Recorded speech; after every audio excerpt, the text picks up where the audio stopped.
நமச்சிவாய சிவாய நம. அனைத்து தமிழ் உள்ளங்களுக்கும் கனிவான வணக்கங்கள். நிகழும் ஸ்ரீ மங்களகரமான குரோதி ஆண்டு நவம்பர் மாதம் 16ஆம் தேதி சனிக்கிழமை அன்று பிரதமை திதியில் கிருத்திகை நட்சத்திரத்தில் வரியான் நாமயோகத்தில் பாலவம் கர்ணத்தில் அமிர்தயோகம் கூடிய நன்னாளில் இந்த மகத்தான கார்த்திகை மாதம் பிறக்கிறது. கார்த்திகை மாதம் என்றாலே ஐயப்பனுக்கு விரதம் ஆரம்பிக்கக்கூடிய காலகட்டம் ஆகும். மற்ற எந்த மாதத்திற்கும் இல்லாத தனிச்சிறப்பு கார்த்திகை மாதத்திற்கு உண்டு. இந்த கார்த்திகை மாதத்தில்தான் மழை, வெயில், பனி ஆகிய அனைத்தும் கலந்த காலநிலை நிலவும். கார்த்திகை மாதத்தில் கார்த்திகை தீபம், சோமவார விரதம், உமா மகேஸ்வர விரதம், கார்த்திகை ஞாயிறு விரதம், கார்த்திகை விரதம், விநாயகர் சஷ்டி விரதம், முடவன் முழுக்கு, கார்த்திகை மாத வளர்பிறை, துவாதசி, துளசி கல்யாணம் போன்ற வழிபாடுகள் மேற்கொள்ளப்படுகின்றன. சூரிய பகவான் விருச்சிக ராசியில் சஞ்சரிக்கக்கூடிய கார்த்திகை மாதத்தில் சூரிய புதன் சேர்க்கையால் புதாதித்ய ராஜயோகமும், சூரியன் குரு எதிரெதிர் ஸ்தானத்தில் சஞ்சரிக்கும் போது சம சப்தம யோகமும், சூரியனுக்கு தனஸ்தானத்தில் சுக்கிரனின் அமைப்பால் வேசி யோகமும் உருவாகிறது. இந்த கிரக அமைப்பினால் உங்கள் ராசிக்கு இம்மாதம் ஏற்படும் சுபம் மற்றும் அசுப பலன்கள் என்ன என்பதனையும், அசுப பலன் ஏற்படுமாயின் ராசிக்காரர்கள் செய்ய வேண்டிய பரிகாரம் என்ன, வழிபட வேண்டிய தெய்வம் யார் என்பதனை பற்றியும் விரிவாக காண்போம். பிறக்கப் போகும் இம்மாதத்தில் உங்கள் வாழ்வில் வளமும் நலமும் செல்வ செழிப்பும் பெற்று வாழ்வில் உயரிய நிலையை அடைய எல்லாம் வல்ல எம்பெருமானை வேண்டி விரும்பி கேட்டுக்கொள்கிறேன். துலாம் ராசி அன்பர்களே, நீங்கள் அவசரப்படாமல் நிதானமாக எந்த ஒரு செயலையும் செய்தால் வெற்றி நிச்சயம். இந்த மாதம் எல்லா வகையிலும் நன்மைகள் உண்டாகும். எதிர்ப்புகள் விலகும். பணவரத்து அதிகரிக்கும். நண்பர்களால் உதவிகள் கிடைக்கப் பெறுவீர்கள். தொழில் வியாபாரம் தொடர்பாக சில முக்கிய முடிவுகள் எடுப்பீர்கள். வியாபாரம் தொடர்பான வழக்கு விவகாரங்களை தள்ளி போடுவது நல்லது. எதிர்பார்த்த லாபம் கிடைத்தாலும் பண தேவை ஏற்படும். உத்தியோகத்தில் இருப்பவர்கள் கூடுதலாக பணியாற்ற வேண்டியிருக்கும். மேல் அதிகாரிகள் உங்களுக்கு உறுதுணையாக இருப்பார்கள். குடும்பத்தில் ஏதாவது வீண் விவகாரங்கள் ஏற்பட்டு நீங்கும். கணவன் மனைவிக்கு இடையே திடீர் கருத்து வேற்றுமை உண்டாகலாம். உறவினர்கள் மூலம் எதிர்பார்த்த உதவிகள் தாமதமாக கிடைக்கும். பிள்ளைகளுக்காக கூடுதலாக பாடுபட வேண்டி இருக்கும். சகோதரர்களிடம் கவனமாக பேசுவது நல்லது.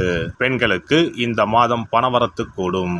ஏற்கனவே செய்த ஒரு காரியத்தின் பலன் இப்போது கிடைக்கும். திடீர் மன வருத்தம் ஏற்படலாம். கலைத்துறையினரை பொறுத்தவரை மற்றவர்களுக்கு உதவ போய் வீண் பிரச்சனைகளில் மாட்டிக்கொள்ளலாம். கவனம் தேவை.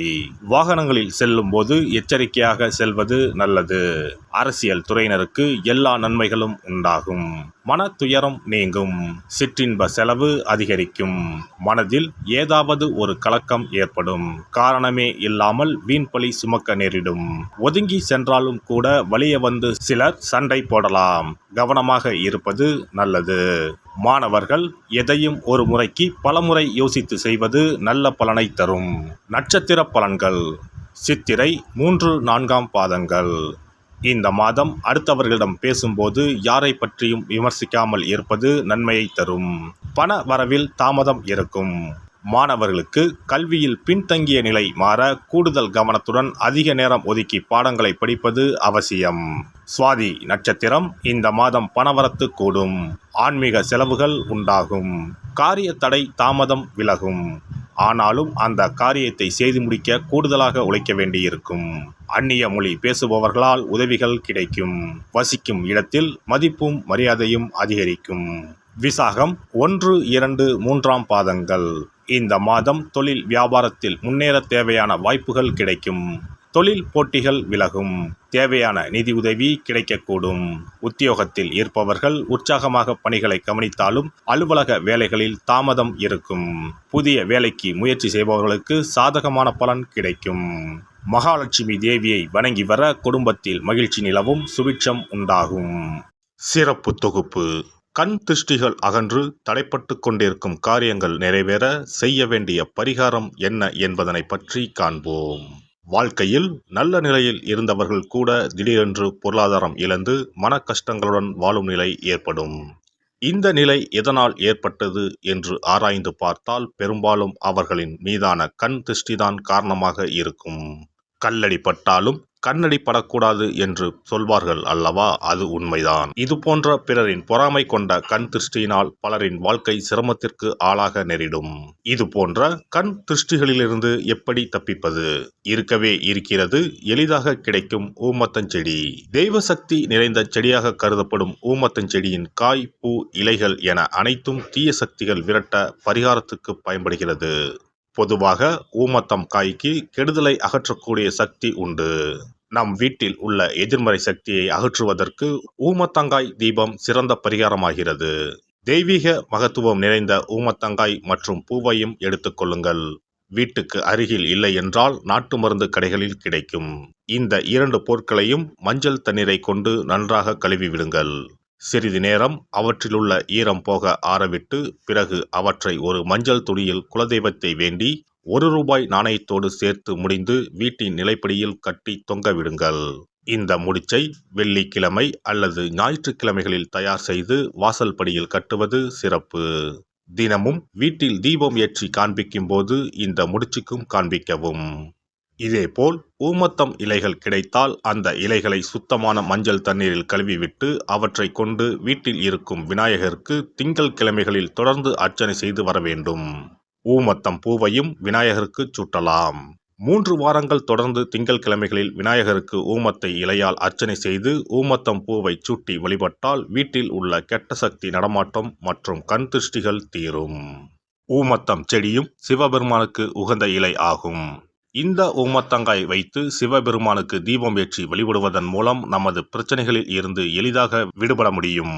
முதலில் 2 ஊமத்தங்காய்களை எடுத்துக்கொள்ள வேண்டும். அவற்றின் மீது முட்கள் இருப்பதால் மிகவும் கவனமாக கையாள வேண்டும். ஊமத்தங்காயின் காம்பு பகுதிகளை வெட்டி கொண்டு கத்தியை பயன்படுத்தி ஊமத்தங்காயின் உள்ளே இருக்கும் விதை பகுதியை முழுவதுமாக நீக்கிவிட வேண்டும். பின்னர் 2 அகல் விளக்குகள் மற்றும் விளக்கு வைப்பதற்கான 2 தட்டுகளை எடுத்து சுத்தம் செய்து அவற்றிற்கு மஞ்சள் குங்குமம் பொட்டு வைத்துக் கொள்ள வேண்டும். பின்னர் 2 தட்டின் மீதும் ஒவ்வொரு அகல் விளக்கை வைத்துக் கொள்ள வேண்டும். அதன் பிறகு எப்போதும் பூஜை செய்வதற்கு வைப்பது போன்ற வெத்தலைப்பாக்கு, பழம் போன்றவற்றை வைத்துவிட்டு 2 விளக்குகளையும் ஏற்றி சிவபெருமானை மனதார வேண்டிக் கொள்ள வேண்டும். எனக்கு இருக்கும் பிரச்சனைகள் அனைத்தும் தீர்ந்து இன்பமான வாழ்க்கை கிடைக்க வேண்டும் என வேண்டிக் கொள்ள வேண்டும். இந்த பூஜையை வெள்ளிக்கிழமை அன்று தொடங்கினால் தொடர்ந்து 9 வெள்ளிக்கிழமைகள் செய்ய வேண்டும். ஊமத்தங்காயின் மீது எவ்வாறு முட்கள் இருக்கிறதோ அதுபோல நமது வாழ்க்கையில் இருக்கும் முட்கள் போன்ற பிரச்சனைகளை அவை தீர்த்து வைக்கின்றன. இந்த பூஜையை நாம் தொடர்ந்து செய்து வருவதால் நம் மீது இருக்கும் கண் திருஷ்டிகள் அகன்றுவிடும். தீராத துயரங்கள் தீர்ந்துவிடும். பணம், நகை நம்மிடம் பெருகி வரும். சிலருக்கு கையில் சுத்தமாக பணம் இருக்காது. வறுமை தாண்டவமாடும். கடன் தொல்லையால் கஷ்டப்படுவார்கள். பண பிரச்சனையில் சிக்கி கொண்டிருப்பவர்கள் இந்த தீபத்தை ஏற்றினால் 3 வாரங்களில் நல்ல பலனை பெற முடியும். தொழிலில் நல்ல முன்னேற்றம் இருக்கும். கடன் பிரச்சனைகள் தீரும். உறவினர்களிடையே பகைமை இருந்தால் அவையும் மறைந்துவிடும். நோய்வாய் உள்ளவர்கள் இந்த தீபத்தை ஏற்றுவதன் மூலம் நல்ல பலனை பெற முடியும். பொதுவாகவே எந்த பரிகாரம் என்றாலும் அதை முழு நம்பிக்கையுடன் செய்தால் மட்டுமே முழு பலன் கிடைக்கும் என்பதை நினைவில் கொள்ளுங்கள். எல்லாம் வல்ல இறையருளால் நீங்களும் உங்கள் அன்பு குடும்பமும் உடல் நலம், நீலாயுள், நிறை செல்வம், உயர் புகழ், மெய்ஞானம் ஓங்கி வாழ்க வளமுடன். இந்த வீடியோ பதிவு உங்களுக்கு பிடித்திருந்தால் லைக் பண்ணுங்க, கமெண்ட் பண்ணுங்க, ஷேர் பண்ணுங்க. மறக்காம சப்ஸ்கிரைப் பண்ணுங்க. பக்கத்துல இருக்கிற பெல் பட்டனை கிளிக் பண்ணுங்க. நன்றி, வணக்கம். ஓம் நமச்சிவாய. சிவாய நம.